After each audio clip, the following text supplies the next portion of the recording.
Hi readers, today we're going to be talking about connections. And the kind of connections we're making in this story is looking at how each part of the book is connected. So we see that the title, and I'm going to use a story we're familiar with to help you guys understand how I can make connections since you guys have read this last week.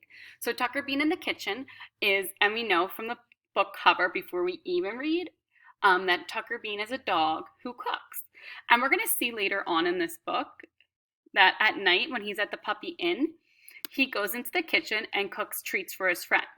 Because we know on the first night, Tucker Bean chopped cabbage and carrots. He made a fancy salad.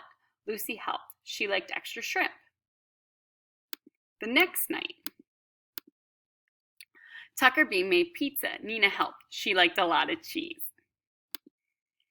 The next night, Tucker Bean baked a cake. He covered it with green leaves and pink flowers.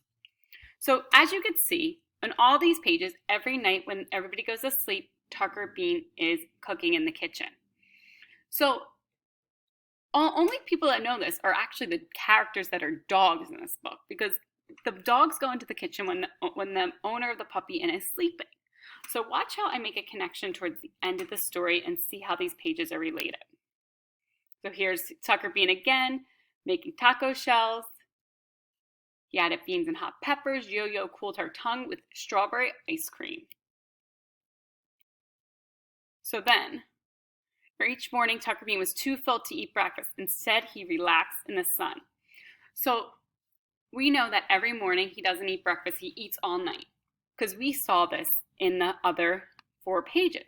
But then, on Tucker Bean's last night, he grilled hamburgers, he fried onion rings, Lucy made shakes, she chopped them with whipped cherries and whipped cream. So here he is cooking again at night, sleeping during the day, then cooking at night. So, but watch when I go to the next page. Penny and her mom arrived the next morning. Here's Penny. Tucker Bean wasn't very hungry, the innkeeper said. I think he missed you so much he could not eat. So we know, because we were able to make connections, that the innkeeper saw Tucker Bean sleeping all day and not eating breakfast. But since as readers, we can go back to the book and see that at night Tucker Bean was actually cooking. So this helps me understand a little bit about the story.